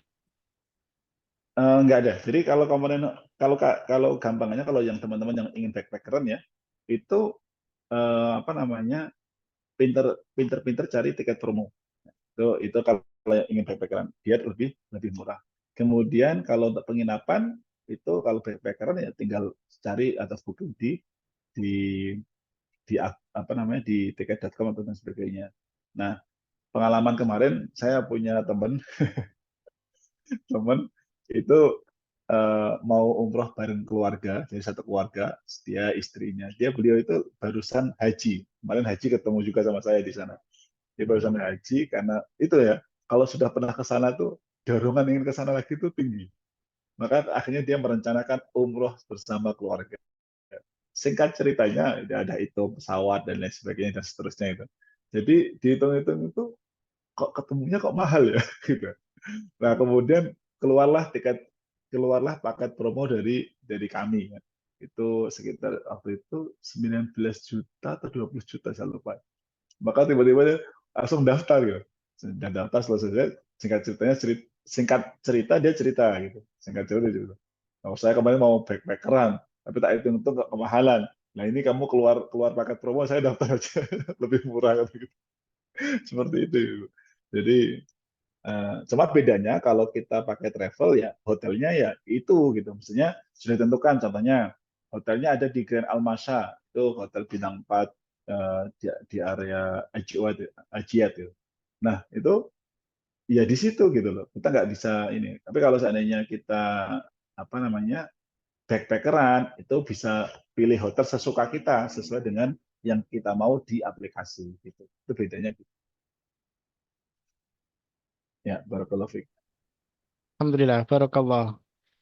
Jadi sudah cukup jelas ya, Ibu Qurrata Ayun, untuk pertimbangan penginapan maskapai, kemudian penginapan untuk membedakan harga tadi.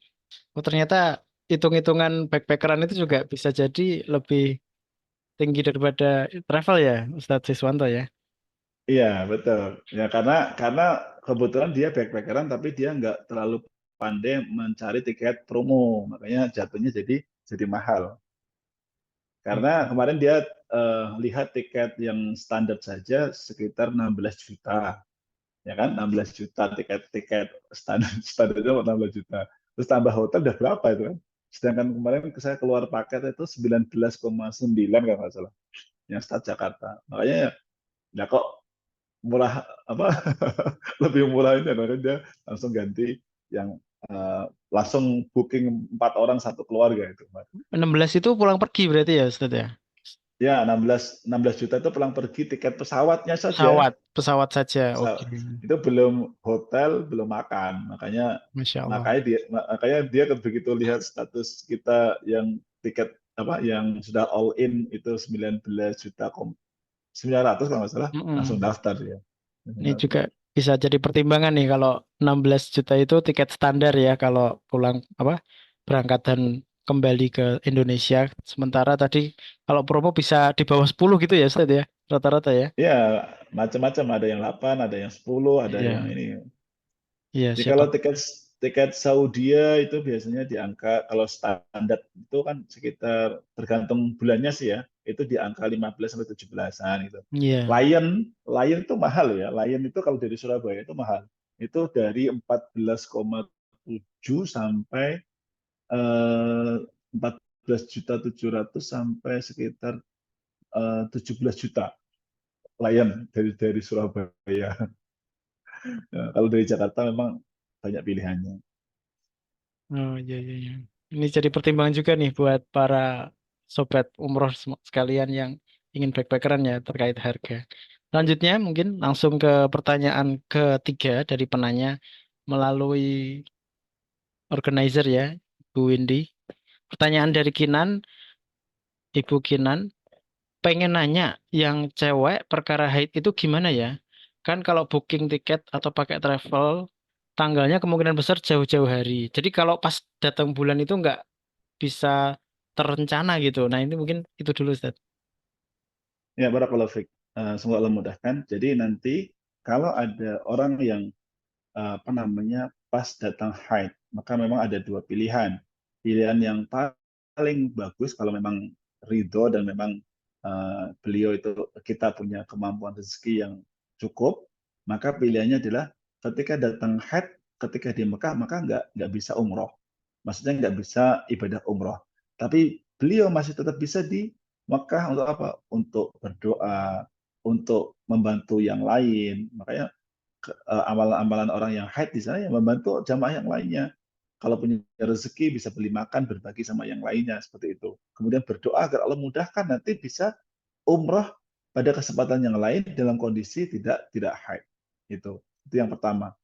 Yang kedua, kalau memang dia tetap ingin umroh, maka bisa dengan istilahnya intiqal mazhab. Intiqal mazhab itu pindah mazhab.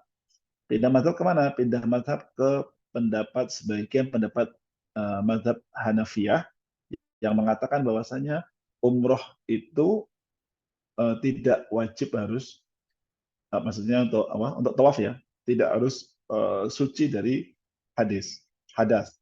Makanya pas haid itu masih bisa tawaf. Itu untuk pendapat sebagian mazhab Hanafiyah, tapi pendapat ini lemah. Ya, pendapat ini lemah.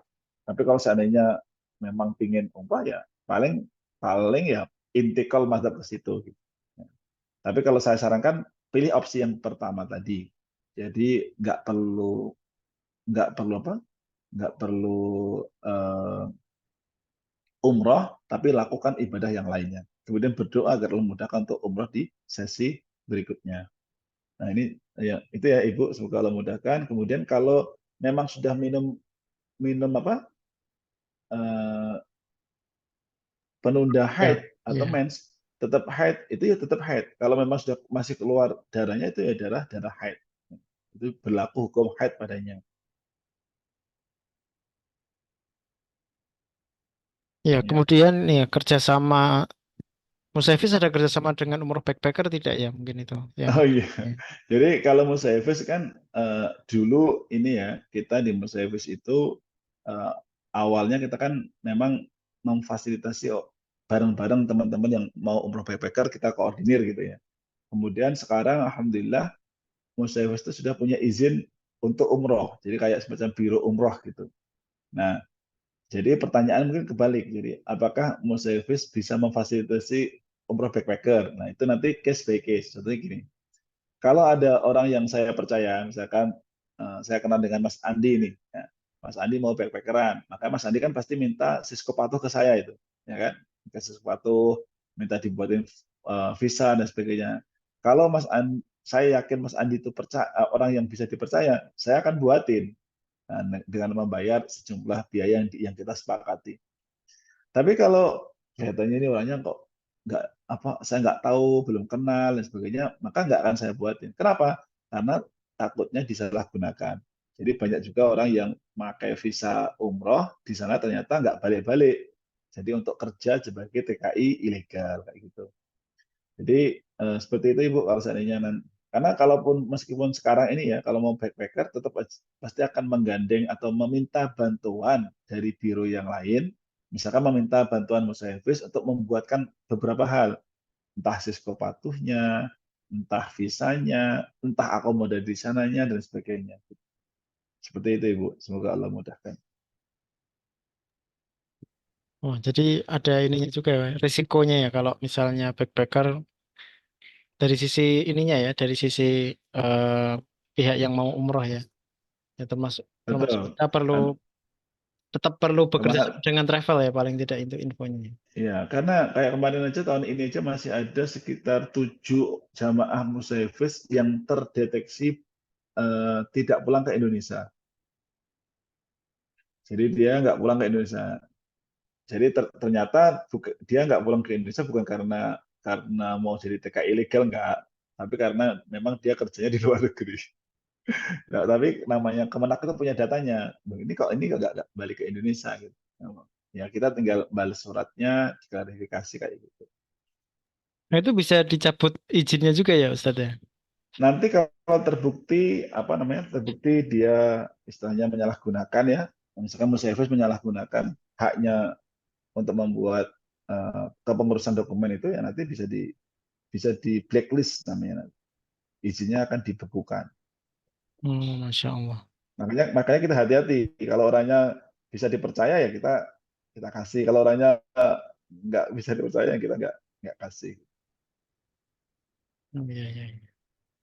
Baik Ustadz, nih silahkan nanti kalau ada yang mau backpackeran, tapi memang perlu kita lebih selektif dan ini ya, harus jelas untuk validasi i- niatnya untuk backpacker tadi. Jadi pada intinya kalau teman-teman yang mau backpackeran itu paling penting itu biasanya teman-teman backpacker itu selalu apa? Berburu tiket promo itu kuncinya. Nah, untuk berburu tiket promo itu perlu apa? Perlu paspor. Makanya teman-teman yang ini bikin paspor. Paspor itu masa berlakunya 10 tahun ya. Maka bikin paspor. Nggak usah ragu-ragu bikin paspor. Nah, Masya Allah. Jadi bagi para sobat umroh yang sudah berniat 10 tahun ke depan umroh ya harus bikin paspor sekarang ini ya, Masya Allah ya. Sekarang aja ya, Iya, sekarang aja. iya. Karena tiket promo itu kan kita nggak tahu kan ya. Iya. Baik, para sobat umroh, masih ada lagi kah pertanyaan? Karena sudah cukup larut, sudah Ya, mungkin 21.40 ini. sebelum ditutup saya mau tanya ke Mas Andi itu. Mas Andi kan awalnya dulu kalau nggak salah mau umroh cuma sendiri. Tiba-tiba satu keluarga itu ceritanya gimana? Saya malah jadi yang ditanya ini. Ya ini sebetulnya ini sih kerinduan dalam hati sih. Jadi awalnya mau sendiri, tapi kok ada potensi untuk bisa bareng-bareng, ya udah ambil potensi bareng-bareng ya. Cuman karena Ustadz Siswanto mengizinkan pesan sendiri itu dilukir menjadi keluarga ya alhamdulillah jadi sangat apa, sangat cukup untuk membuat niat. Kalau kami sendiri sih eh, dari sisi keberangkatan sih pengennya sih apa namanya? Ya easy going aja ya Bang. Maksudnya bareng sendiri kalau bisa bareng ya alhamdulillah kalau sendiri kayaknya ada yang kurang gitu. Jadi ya udah bareng aja gitu. Mumpung mumpung Allah memberikan kemudahan. Kalau nanti bagaimana cara Allah memenuhinya ya sebagaimana tadi Ustaz Mumpung Siswanto sampaikan ya niat itu kuat mudah-mudahan sih Allah mudahkan begitu. Insya Allah. Mumpung ada tiket promo ya, Iya, hajar aja ya. kalau ada tiket promo hajar aja. Insya Allah, barakallahu fikum. Alhamdulillah. Ya, Ya, mudah-mudahan dimudahkan ini. kelihatannya ada ya Insya Allah. Semoga yang lain-lain juga dimudahkan semuanya ya. Yang mau Amin. eh, nanti kalau yang mau konsultasi umroh backpacker nanti bisa chat eh, Ustadz Andi atau Mbak Mbak Windy ya. Eh, Backpackeran tuh gampang, cuma yang penting ya itu ya diukur juga apa namanya? Karena bisa jadi backpackeran tuh lebih mahal daripada eh, daripada dengan travel. Makanya teman-teman yang ingin dapat mencari umroh murah itu saran saya bergabung aja di apa itu namanya travel travel komunitas travel travel yang amanah ya. Nanti di situ biasanya dia akan nge-share promo-promo. Ketika dapat promo, ada promo langsung hajar, langsung DP gitu. Karena promo itu biasanya hanya beberapa jam saja, gitu ya. Mas Andi kemarin cuma berapa jam udah habis ya, Mas? Iya, jam 8 Promo. malam di share, jam 11 apa ya udah habis. Iya, makanya karena memang eh, orang-orang yang mengintai, yang menunggu promo itu banyak gitu. Jadi kalau kita telat mengambil keputusan, nah, nanti akan close penuh gitu. Jadi nggak bisa dapat promonya lagi. Nah, makanya sarannya bikin paspor, kemudian bergabung dengan komunitas backpackeran atau mungkin komunitas umroh, misalkan di Musaifis misalkan seperti itu, gabung aja di grup WA-nya kan. Nanti begitu ada promo dan cocok langsung DP gitu.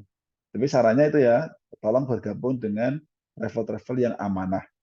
Jangan sampai gabung dengan travel-travel yang nggak jelas nawarin promo tiba-tiba nanti ternyata penipuan kan banyak sekali tuh yang apa namanya nipu-nipu seperti itu. Jadi hati-hati hal seperti itu. Baik, Mungkin itu saja Mas Andi, sudah jam 10 iya betul. kurang 10. Jazakumullah khair Ustadz Siswanto atas materi dan diskusinya. Masya Allah. Sebetulnya tentunya barangkali para sobat umroh ada yang masih penasaran. Nanti kita bisa banyak diskusi juga di grup webinar. Barangkali perlu dilanjutkan untuk diskusinya. Tapi mudah-mudahan semuanya sudah cukup memberikan wawasan yang cukup luas ya, karena tadi sudah banyak sekali aspek-aspek yang dibahas, mulai dari keuangan, termasuk juga hal-hal teknis juga ada, fikih juga tadi sempat dibahas juga. Semoga bisa membuka wawasan kita dan menguatkan niat kita untuk bisa umroh bersama keluarga. Tentunya kembali Amin. ke surah eh, Al-Ankabut ayat 69 tadi, bahwa kita perlu untuk menguatkan niat kita supaya Allah membuka jalan-jalan kemudahan tadi ya. Semoga Allah memberikan jalan kemudahan itu eh, di waktu yang tepat dan pada saat kondisi iman kita juga eh, dalam kondisi yang kuat insya Allah. Sekali lagi jazakallah khair kepada Ustaz Siswanto atas materinya. Wabarakallah, sangat mencerahkan kita semua dan tentunya terima kasih juga para sobat umroh sekalian atas perhatian dan diskusinya pada malam hari ini. Semoga Allah memudahkan kita semua sebagaimana judul webinar ini, umroh bersama keluarga. Amin amin ya robbal Amin. alamin. Amin. Baik, karena waktu juga kita akan cukupkan kegiatan malam hari ini. Kita akhiri dengan membaca hamdalah bersama-sama. Alhamdulillahirabbil alamin. Alhamdulillahirrahmanirrahim. Dan doa penutup majelis, subhanakallahumma wa bihamdika, Subhanakallahumma wa bihamdika, asyhadu an la ilaha asyhadu an illa la anta, ilaha illa anta, astaghfiruka wa atubu astaghfiruka wa ilaik. atubu ilaik. Kami dari organizer webinar kali ini mohon maaf apabila ada kekhilafan. Terima kasih atas perhatiannya. Assalamualaikum warahmatullahi wabarakatuh. Waalaikumsalam warahmatullahi wabarakatuh. Sampai ketemu di Baitullah insyaallah taala. Masya Allah, itu tagline-nya ya, sampai ketemu di Baitullah. Amin. Insyaallah. Amin. Insya Allah.